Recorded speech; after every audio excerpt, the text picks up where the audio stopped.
The problem with launches on the content creation side of things is that you have to juggle playing so much and getting so far ahead to make enough content on stuff that you can end up providing beneficial information and value to whatever you want to show your viewer. But at the same time, you also have to get enough ahead on content so that you can end up having the time to play that much. So it's this weird, almost like paradoxical situation of being perpetually behind, where either you somehow figure it out, or like me in a lot of cases, you kind of freeze up and you're like, I'm so overwhelmed, I'm just gonna sit here for a second, and then you just make yourself late. So today with this video, this first of the day, we are a little late to the party, but the information is still important all the same. Today I want to take a look at the changes, the biggest ones from beta to launch with Modern Warfare 3, and the things that you should be aware of jumping in on this launch day. Stuff that is different. So as we go along, drop your thoughts down below. What do you think of the game so far? If you enjoyed the video, drop a like on it, subscribe to stay up to date with all things Modern Warfare 3. We've got a ton upcoming still, and I'd love to have you in the community. And two final notes, remember, code ESPRESSO for 30% off G Fuel to fuel your COD grind. More on that later, and we'll also be live grinding COD today over on Twitch. So if you'd like to join us, chat COD, chat life, whatever, I'd love to talk with you. Link in the description below, but let's jump into the biggest changes from beta to launch. So as detailed officially, we firstly see some visual changes to the multiplayer user interface, where they added a stroke to player nameplates to improve visibility. They adjusted the font and contrast of the score event text on the HUD to be less obstructive, so that when you look at those things for immediate identification, it should help out tremendously in that regard. Additionally, in match for that user interface, there were a handful of features that I love to see returning here. Again, I've said for a while, I don't know why they were removed, but things like the HUD element that showcases the player's kill streak after every kill, what number kill that was of that streak in the bottom middle of your HUD. Calling cards will now pop up with those sort of unique identifier ribbons of like super kill, frenzy kill, somebody called in a UAV, somebody captured a domination point, stuff like that. We also see the return of medals on day one. They don't have like the actual medal icon, they do have that same splash animation, and the nice part is if you're trying to rank up, each of those special things ends up granting a little XP on the back end as well, for those that don't know. So the more of those medals you see, the better. But those were added for things like Kingslayers, collaterals, and so on that will now display with all those types of kills. Tac stance's toggle state now can be indicated by a widget in the bottom right HUD, just like how you'd see your select fire option. Still toggleable by at default down on your D-pad, but there also was a setting, I think it was, to allow you to toggle if you want to use it, double tap ADS. Then detailed statistics, we got two types of them. Firstly, you see them in match, something you can pull up actually and see a whole ton of different things. If you were to open up your scoreboard, you can now end up seeing that there is a new tab for scoreboard, tac map, and stats, where, I mean, this is something that's refreshing. The last couple of years, we didn't even have a combat record at launch, but now we have things that go in depth as to your kill death, kills, headshot kills, damage dealt, damage received, your current kill streak, score per minute, deaths, all the way down to like your things of your weapon match statistics, where you have your headshot percentage and your accuracy percentage and damage dealt with each individual weapon that you end up using, with markers for above and below your career average. So like way more in-depth stuff than we've had the last couple of years at launch overall, and then to have that in every single match is pretty cool, I think. But again, going back to it then, in terms of stats, you also do have those new detailed statistics in the gunsmith outside of match as well, which were added, which is a huge benefit. Things like your categories of damage, range, recoil control, mobility, handling, accuracy, fire rate, all that kind of stuff that will give you the pros and cons in specific detail, with again, even visual markers of, is this a buff, is this a nerf, denoted by green or red highlights, based off of whatever attachment you want to end up looking at and how it stacks up to the overall build at hand. It was detailed that maps ended up having a bunch of spawn changes here to this, where they said they added spawn anchors to many maps in order to influence the flow of combat in the direction of each map's intended design. In team deathmatch, team-owned areas now have more favored spawns by the level of pressure they have. Domination, spawn selection is now more resistant to enemy pressure on flags, improving consistency by favoring owned flags.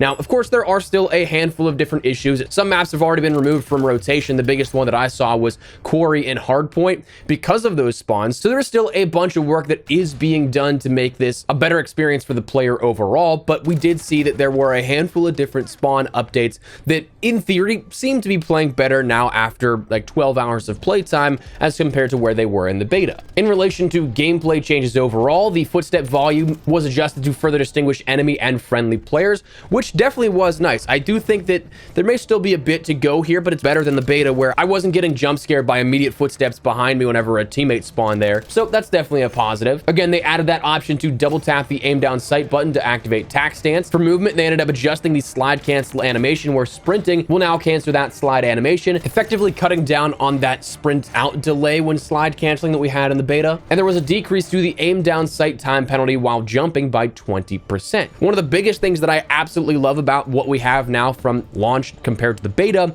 is there is a new setting for the slide and dive behavior. Previously, of course, you had it to prioritize slide or prioritize dive.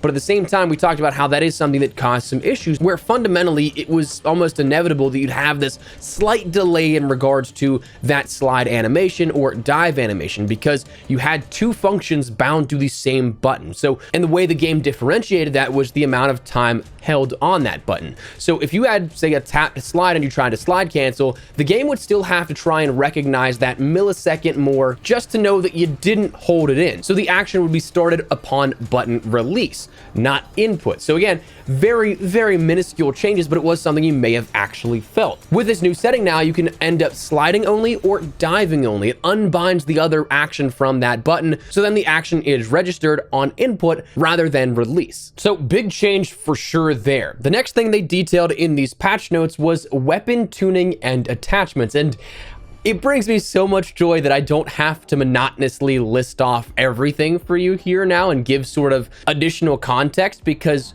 guys, we have detailed stats in weapon patch notes now, talking about how much they increase things by specific percentages, specific values. So on screen, you'll see that kind of scrolling by to give you the rundown here of everything, just so you don't have to listen to me list off every single bullet point and be bored to tears. But anyways, a lot of weapon tuning, definitely very nice here at this. Overall, the weapon balancing, I thought, for Modern Warfare 3 weapons felt pretty good. There's a few standout weapons. Like, I think right now the DG58 is absolutely a top tier weapon. You're going to see a lot of people using the SVA 545. I think likely just because that one is just included as that weapon vault, so people have access to all the attachments right up front. The MCW still insanely easy to use. There's zero recoil on that thing, and it can pack a punch. The BAS-B is still one of those weapons that I still think is absolutely the best in class there. Your SMGs, LMGs, all that kind of stuff. But anyways, weapon tuning was put into effect here, which is definitely nice.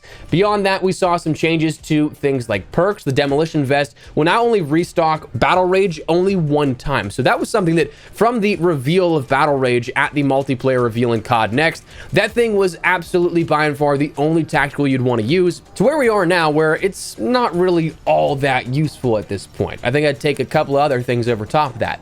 The tactical pads, in terms of the boots, now increases slide velocity, replacing the slide distance advantage. And the tac mask gear adds immunity to flash grenades thrown by the player itself, which is awesome. If you like me, you oftentimes do miss a lot of your intended locations for grenades, so it's nice that you won't be blinding yourself in that regard. Now, that is, for the most part, all the launch changes here that we saw from beta to launch. There are, of course, a lot of things that are being investigated still that are going to have fixes here shortly, just like additional spawn locations. Like we talked about, Quarry, Rundown, and Scrapyard were all removed from Hardpoint because the spawn issues were so bad. Karachi was removed from the Cutthroat map rotation because of how those spawns worked. The mini-map doesn't have the arrows denoting elevation on them, which is, of course, a bug. That's not something that is removed for intended design. There's a field of view bug on your weapon that can, like, jump your field of view up to 180 so that your hand and your weapon is very small, taking you back to those, like, classic modded clips in COD 4 and stuff like that. They're investigating the issue where activating double XP tokens in-game and sometimes even out of game,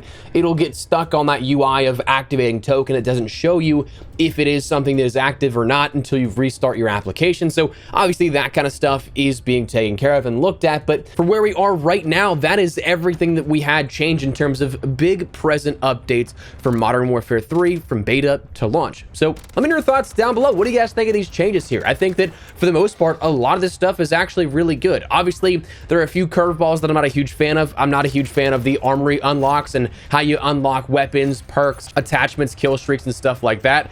I think that that should be more cosmetic rather than functional, but when we take a look at the beta to launch, I do think that for the most part, it's an improved product, and we've actually seen adjustments, changes, and feedback directly as a result of that beta, which wasn't too long ago. So to see all this kind of stuff turned around here is definitely nice, I think. But that said, that's what we're gonna call it. Before I do, make sure you check out my friends over at G Fuel, code Espresso and give you 30% off your entire order here. So if you're about that grind for your weapons, your camos, there's a lot of camos this year. So if you guys are about that grind, G Fuel has you covered. For me, they're my cup of coffee in the morning, get my productivity started. I'm actually sipping my team's flavor from Carnage, Pog Juice. Love this one, but I can also highly recommend the Morbius Nectarine flavor, Strawberry Banana, Hype Sauce, Pink Drip, Starfruit, all those flavors and more. So if you guys want to check those out, link in the description below. And again, if you want to pick something up for yourself, grab a restock or try it out for the first time, code Espresso can give you 30% off now for a limited time. So that said, that's going to wrap it up. Let me know your thoughts down below, what you think of these changes, what you think of the game overall. Whatever the case, feel free to.